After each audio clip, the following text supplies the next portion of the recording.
are working to ease the transportation throughout our community. With me in studio today, I have Justin Klepper, who is the Executive Director of the Community Transportation Network. Hi, Justin. Hi, Jessica. How are you? Welcome. Thank you so much. Yes, it's so good to have you here and to learn about your organization and the ways that you are serving the community. Yeah, I'm excited to be here today. You know, CTN, we've been around for more than 20 years, easing the burden of transportation here in our community. And as we say, we're driving community for folks to get to medical appointments, dialysis, even folks getting to work.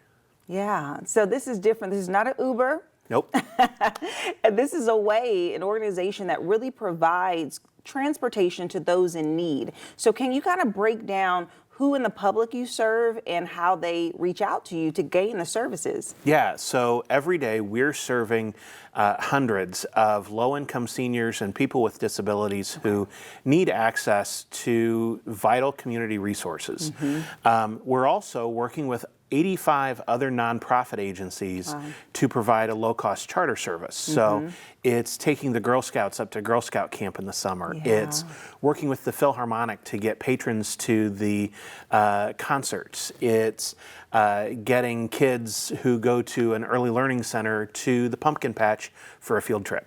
Yes, and you all have done over 100,000 trips annually? Yeah, Oh my goodness. Pre-pandemic, we were doing over 100,000 trips a year. And even now, we're projected to do over 80,000 trips this year, which is just fantastic. Over 20,000 of those are medical rides. Those are rides that if the folks don't have that, they end up either in the hospital or they end up in assisted living. And because of CTN, they can remain independent in their own home. Okay, that's so amazing. And let's break it down a little bit further. So talk to us about like what type of vehicles do you use to transport? You know, how do you find like the drivers? Like, let's get into the weeds a bit because I find it so fascinating and so cool that this service is available and people can contact you to gain access to it. Yeah, so we use special vehicles. They're called transit vans.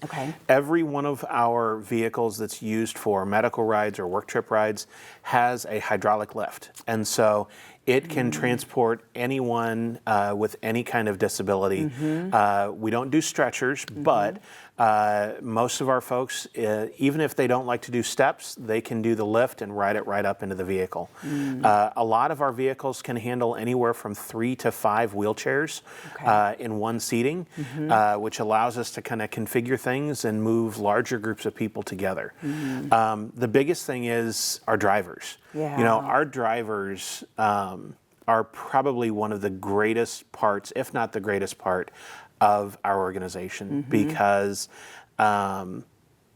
just of who they are. We always talk about when we're hiring drivers that we can teach you to drive. We're hiring kind people. We can teach you to drive, but we can't teach you to be kind. And that's honestly one of the biggest hurdles that we have right now is finding drivers.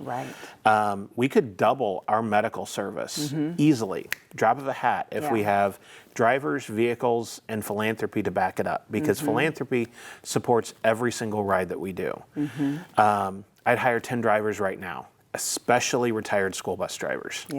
Because we also run those field trips all the time for little kids.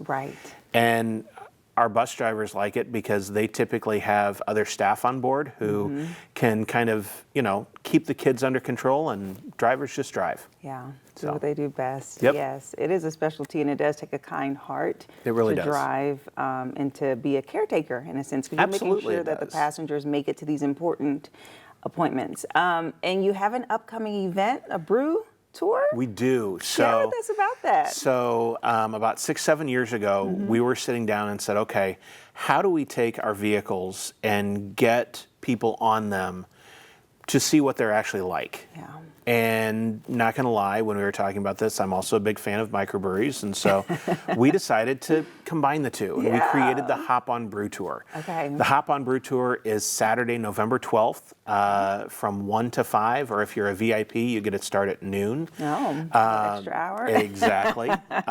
And you basically get free transportation around. You hop on and hop off at 8 different breweries around Fort Wayne. So, that's so fun. fun. It's awesome. That's so awesome. Okay, so that sounds wonderful. And then if someone does need your services, how can they reach out? How can they sign up? Like, what's the process for them to gain access? So there's two ways for someone to get registered as a new rider. Okay. They can either go to our website and click the button right at the front on the top that says Become a Rider and fill out the form, and we'll reach out to them. Okay. The other thing that they can do is call us at 420-3280 and talk to one of our schedulers, and they will get them scheduled and registered right away. I should tell you our website is ridectn.org. Okay, ridectn.org. Justin, thank you so much. And as you heard it, if you want more information about how you can schedule a ride or gain access to these services, you can check out their website and check out their upcoming event, Hop On Brewery Tour. All right, we'll be right back.